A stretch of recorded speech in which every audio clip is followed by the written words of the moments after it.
Vous n'êtes pas sans savoir que tout le monde dit que la version de Warhammer 40 000 V10 est une version basée essentiellement sur le corps à corps. Mais ça ne veut pas nécessairement dire qu'il faut y aller comme un gros bourrin et se jeter à corps perdu dans la bataille, parce que ça peut très très vite se retourner contre vous, et on va justement en parler. Avant d'aller plus loin, comme d'habitude, si vous aimez le contenu proposé par la chaîne, je vous invite à vous y abonner. Vous pouvez aussi me retrouver sur la chaîne secondaire du studio sur YouTube. Vous pouvez flasher le QR code à l'écran. C'est là où vous pouvez retrouver tous les rapports de bataille et les podcasts de la chaîne. Je vous invite à vous y abonner, ça fait plaisir. Vous êtes déjà plus de 1000 à avoir répondu présent et ça, je vous en remercie. Pour ce qui est de l'achat de vos figurines, je vous conseille de le faire toujours via My Hobby Place en sélectionnant la Wargame Home à la fin de votre panier, puisque ça permet au studio de toucher une petite commission, ce qui permet d'acheter du matos et de vous proposer du contenu pour plus, je l'espère, avec de la qualité en tout cas. Donc voilà, je vous remercie, vous êtes de plus en plus nombreux à le faire chaque mois et ça, je ne peux que vous en remercier encore une fois. On va pouvoir enchaîner directement avec le Magic Tricks du jour. Alors, petit disclaimer avant toute chose, si vous êtes un joueur aguerri, si vous êtes un joueur expérimenté, le Magic Tricks que je vais vous montrer n'aura peut-être pas d'intérêt parce que c'est quelque chose que vous maîtrisez déjà. Maintenant, lorsque on rentre dans le jeu, et notamment lorsqu'on aime les armées de corps à corps, ce qui est mon cas, c'est, je pense, un conseil que si vous n'êtes pas encore assez expérimenté dans le jeu, vous n'avez peut-être pas vu tout de suite, et je pense que c'est important de revenir dessus, puisqu'en plus, j'avais déjà fait une vidéo pour rappeler certaines règles de Warhammer 40 000, notamment par rapport au combat en premier, et j'avais envie de pouvoir vous montrer ça un petit peu en situation, directement sur le champ de bataille, puisque je vous en ai préparé un de champ de bataille, que voici.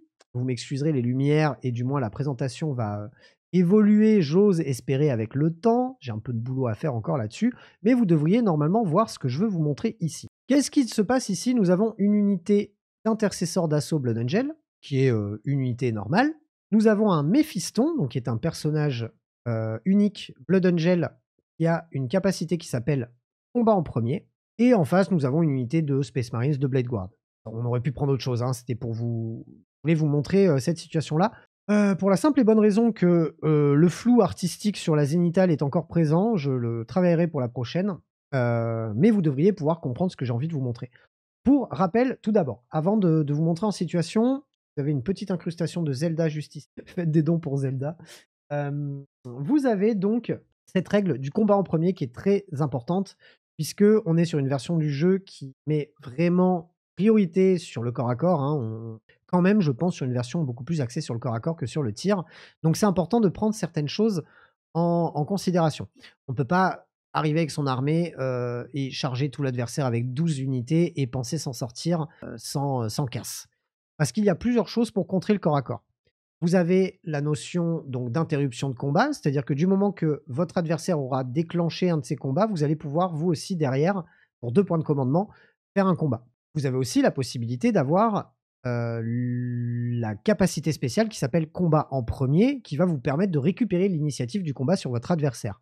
Pour rappel, la règle de combat en premier est une règle toute simple, c'est un bonus de charge que lorsque vous chargez avec une de vos unités, vous gagnez la capacité combat en premier. Là où ça score, c'est que lorsqu'une unité qui a nativement dans sa datasheet la capacité combat en premier, combat contre une des vôtres et a chargé, eh bien c'est lui qui va gagner l'initiative. Pourquoi? Parce que en cas de capacité équivalente, c'est le joueur non opérant qui va avoir l'initiative. Pour exemple, cette unité, donc ce Méphiston, a la capacité combat en premier, fight first, et cette unité de Blade Guard, qui fait là une charge de 6, si elle impacte Méphiston, si elle a déclaré Méphiston en charge, elle va le charger, et Méphiston va taper en premier. Parce que mon unité de Blade Guard, Space Marines, va gagner la capacité combat en premier parce qu'elle a chargé, mais parce que Méphiston, lui, a nativement la capacité combat en premier. Et comme c'est moi qui ai l'initiative, on est sur mon tour de joueur, ça va être à mon adversaire s'activer en premier. Et pour contrer ce fight first, d'ailleurs l'objet de cette vidéo, le but est de contrer le fight first, il y a un paramètre qu'il faudra prendre en compte, c'est que le trick que je vais vous montrer, il va falloir le faire dans un cas où votre adversaire n'a pas la capacité, de par son nombre de points de commandement ou de par ses capacités natives, à vous faire une intervention héroïque. Il y a d'une intervention héroïque, il va complètement nuller ce que je vais vous montrer. Mais on va en parler juste après. Dans le cas précis, on a une unité de Blade Guard qui a déclaré l'unité d'intercesseur d'assaut en charge. On a jeté on a fait notre jet de dés.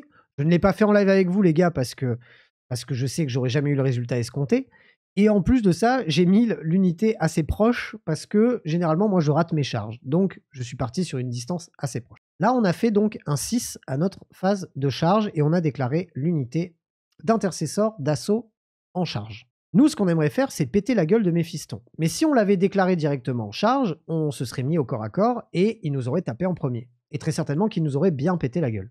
Donc là, ce qu'on va faire, c'est qu'à notre déclaration des charges, on va déclarer cette unité charge, l'unité d'intercesseur d'assaut. Donc on a fait un mouvement de 6, donc ce qui va nous permettre de rapprocher nos unités de l'unité que l'on a chargée. Et c'est là où ça devient intéressant.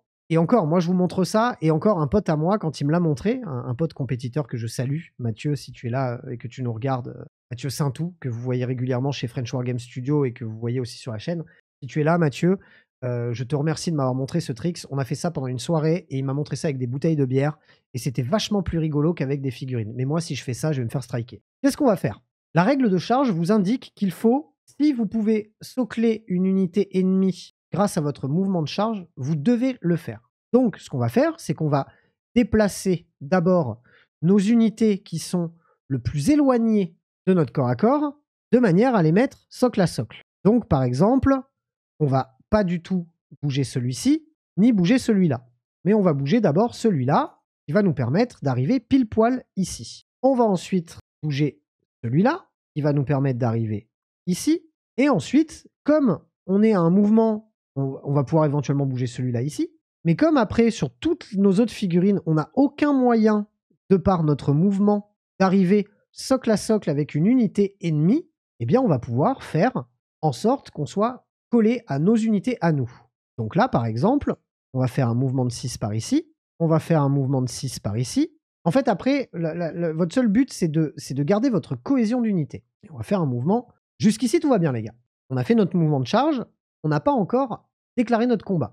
Là où je vous disais juste avant qu'il faut faire attention que votre adversaire n'ait pas de point de commandement ou du moins n'ait pas la possibilité de faire une intervention héroïque, alors ça passe par plusieurs choses. L'intervention héroïque, en fait, ça permettra à votre adversaire, à la fin de votre mouvement de charge, de déclarer une charge avec, par exemple, s'il avait un point de commandement avec Méphiston, là, il pourrait jeter 2 dés, déclarer une charge sur votre unité, et lorsqu'il fait son mouvement donc d'intervention héroïque, il gagne le bonus de charge, donc il conserve son fight first, et donc il pourrait vous taper en premier. Là, dans le cas précis, si vous voulez nuller un fight first, il va falloir vous assurer que votre adversaire ne puisse pas faire de mouvement d'intervention héroïque. Ça passe par plusieurs choses. Soit votre adversaire n'a plus de point de commandement, tant mieux. Soit vous avez une unité qui permet de faire dépenser un point de commandement en plus à votre adversaire lorsqu'il fait un stratagème, une Calidus par exemple. Et s'il n'a qu'un seul point de commandement, eh bien ça veut dire que vous avez posé votre Calidus ici, hein, voilà. On va dire que le maître Games Workshop est une Calidus. Comme elle a une aura de 12 pouces autour d'elle qui lui permet de faire dépenser un point de commandement supplémentaire à votre adversaire lorsqu'il dépense un stratagème, ça voudrait dire que Méphiston devrait dépenser 2 points de co pour faire son intervention héroïque. Si votre adversaire a qu'un seul point de commandement, eh ben, il ne peut pas le faire. Donc là, on va partir du principe qu'on s'est assuré de ces choses-là et que votre adversaire n'a soit plus qu'un seul point de commandement et qu'on a une Calidus ou quelque chose qui lui fait dépenser plus de commandement, soit on va partir du principe qu'il a 0 point de commandement et qu'il ne peut pas faire d'intervention héroïque tout court. Là, ce qu'il va se passer, c'est qu'à votre étape d'activation de votre unité, là, vous avez l'initiative sur votre adversaire puisque vous êtes le joueur opérant et que votre adversaire n'a pas de fight first dans son unité. La seule règle du jeu qui vous explique un petit peu comment faire votre mouvement de consolidation, puisque vous allez faire un mouvement d'engagement, qui va vous permettre de vous rapprocher de 3 pas des unités ennemies. La seule règle existante à ce niveau-là, c'est il faut que vous vous rapprochiez de la figurine ennemie la plus proche. Ça veut dire qu'à ce moment-là, vous pouvez impacter une unité que vous n'avez pas déclarée en charge. Puisque je vous rappelle, on n'a pas du tout déclaré Méphiston en charge. On est à plus de 1 pas de lui, on a respecté les règles, on s'est mis le plus proche possible de l'unité que l'on a chargée. Sauf que là, maintenant, on a notre mouvement de 3 pas qui nous permet de se consolider, de s'engager avec l'unité ennemie la plus proche. Et donc, dans ces cas-là, eh bien, on constate que cette figurine-là, cette figurine qui est ici, bien plus proche de Méphiston que de l'unité ennemie, donc avec cette figurine, on va pouvoir engager Méphiston. Donc on va se coller à Méphiston. Celle-ci, même chose, elle va être plus éloignée de l'unité ennemie que de Méphiston. Donc ça veut dire que si on veut consolider ou du moins faire un mouvement donc d'engagement, on va pouvoir s'en rapprocher aussi. On va conserver notre cohésion. Donc on va simplement se mettre socle à socle avec notre figurine qui tape Méphiston. Mais ça veut dire, et on peut même d'ailleurs faire ça aussi, de manière à juste conserver notre cohésion d'unité. On s'est quand même rapproché de l'unité ennemie la plus proche, mais on est resté en cohésion d'unité, donc on a respecté toutes les règles. Sauf que là, grâce à ça, eh bien, vous allez pouvoir annuler le Fight First de Méphiston. Pourquoi vous annulez le Fight First de Méphiston? Parce que sa capacité à combattre en premier est un bonus de charge qui s'applique à la phase de combat lorsqu'il s'est passé un mouvement à la charge. Comme Méphiston n'a pas été déclaré en charge, eh ben, sa règle de Fight First s'annule. Ça veut dire que vous allez pouvoir, avec vos deux figurines qui sont là, cette figurine puisqu'elle est soclée à Méphiston et celle-là puisqu'elle est soclée à la vôtre, vous allez pouvoir faire toutes vos attaques de deux figurines Blade Guard dans Méphiston et lui péter la gueule avant qu'il vous tape. Bien évidemment, là, dans le cas précis, peut-être que les deux Blade Guard suffiraient pas, mais on part du principe qu'on ait éventuellement une unité de 10 Terminator et qu'on ait plus de figurines qui soient capables de faire ce mouvement-là. Mais en fait, le fait de faire ce mouvement-là va vraiment vous permettre de nuller la capacité de Méphiston à vous péter la gueule avant que vous le fassiez. Puisqu'en plus, vous allez garder des Blade Guard ici qui vont, mine de rien, pouvoir taper à 1, 2, 3, 4 sur l'unité d'intercesseur d'assaut. Pour rappel, ça ne va pas empêcher votre adversaire de dépenser 2 points de commandement pour pouvoir interrompre votre combat. Puisque quoi qu'il arrive, du moment que votre adversaire a fait un premier combat, vous avez la possibilité pour 2 points de commandement d'interrompre son prochain combat, sa prochaine initiative de Fight First, avec l'une de vos unités. Donc là, par exemple, Méphiston, s'il survit, ou n'importe quel autre, si on avait déclaré plusieurs unités en charge pendant notre tour. Et c'est là où c'est vraiment important de prendre ça en considération. Comme on se dit que la version est une version de corps à corps, on a tendance à se dire, bah vas-y, je mets que des unités de corps à corps, je vais charger T1 et je vais charger tout ce qui bouge. Bah non, parce qu'en fait, quoi qu'il arrive, votre adversaire, s'il a 2 points de commandement, du moment que vous aurez activé une de vos unités, et même si dans votre armée, vous avez 12 unités qui fight first, nativement ou pas nativement, votre adversaire, quoi qu'il arrive, une fois que vous avez combattu avec une première unité, il va pouvoir vous interrompre pour 2 points de commandement. Donc le corps à corps, ça peut sembler être quelque chose de très, on va dire, séduisant, parce que c'est une version orientée sur le corps à corps. Par contre, c'est peut-être un des modes de jeu les plus difficiles à maîtriser, parce qu'il y a toute cette notion de fight first, d'interruption, d'intervention héroïque, de mouvement, d'engagement, de consolidation. Et toutes ces choses-là, bout à bout, ça rend le jeu beaucoup plus technique. Et c'est pas négligeable de prendre ça en considération, sachant que moi, je me suis déjà moi-même tout seul auto-infligé ça parce que j'y avais pas pensé et que j'avais move block une unité ennemie avec un véhicule, avec une autre unité à moi à portée de mon véhicule. Bah, qu'est-ce qui s'est passé? Mon adversaire a chargé mon véhicule, il a consolidé dans mon unité à côté qui avait le fight first, il m'a coupé le fight first et il m'a zappé la moitié de l'unité. Donc c'est super important de prendre ça en compte, surtout si vous jouez des unités de corps à corps, si vous jouez de l'initiative, du fight first, etc. C'est vraiment très important de prendre ça en considération. Le fight first, ça n'est pas nécessairement un moyen d'agresser votre adversaire, c'est aussi, et même je pense avant tout, un moyen de vous prémunir de sa charge. Les meilleures unités de Fight First du jeu sont selon moi des unités qui vont se faire charger et qui ne vont pas charger. Parce que votre adversaire, il va placer une unité à un endroit où il veut sur la map. Il va vous dire, bah tu sais quoi, tu veux venir l'impacter au corps à corps? Bah vas-y. Impacte-moi. Même si t'es un Fight First, je m'en fous, c'est pas mon tour de jeu. Ça veut dire que si tu me tapes, toi, avec ton Fight First, c'est mon Fight First à moi qui va être activé en premier.